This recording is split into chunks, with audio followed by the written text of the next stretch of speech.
আমাজনের গভীর জঙ্গলে, যেখানে গাছগুলো আকাশ ছুঁয়েছে আর নদীগুলো প্রাচীন রহস্যের গল্প ফিসফিস করে, সেখানে বাস করত এক বিশাল আনাকোন্ডা, নাম ছিল যারা। তার দৈত্যাকার শরীর, নিঃশব্দ চলাফেরা আর হঠাৎ আক্রমণের জন্য সব প্রাণী তাকে ভয় পেত। যারা জলাভূমির রানী ছিল এবং জলের নিচে ছায়ার মতো নীরবে চলত। যারার এলাকা থেকে একটু দূরে বাস করত এক চতুর শিম্পাঞ্জি, নাম চিকু। অন্য সব প্রাণীর মতো সে যারাকে ভয় পেত না। তার বিশ্বাস ছিল, বুদ্ধি দিয়ে শক্তিকে হারানো যায়। চিকু ছোট হলেও খুব দ্রুত, কৌতূহলী আর সাহসী ছিল।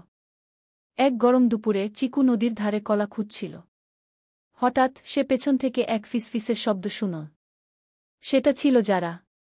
সূর্যের আলোয় তার সবুজ, আশযুক্ত দেহ চকচক করছিল।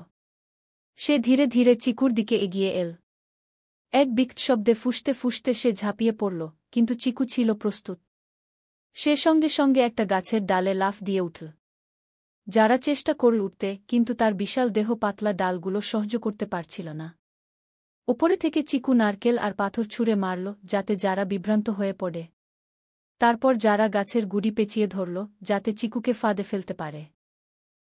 কিন্তু চিকু এক গাছ থেকে আরেক গাছে লাফাতে লাগল এবং যারাকে এক ফাঁদের দিকে নিয়ে গেল। সেই ফাঁদ সে আগেই তৈরি করেছিল, পাতার নিচে লুকানো ছিল তীক্ষ্ণ বাঁশের কঞ্চি। যারা তার পিছু নিতেই ফাঁদের মধ্যে সোজা গিয়ে পড়ল। সাবস্ক্রাইব এন্ড ফলো করে পাশে থাকবেন। সে বুঝতে পারল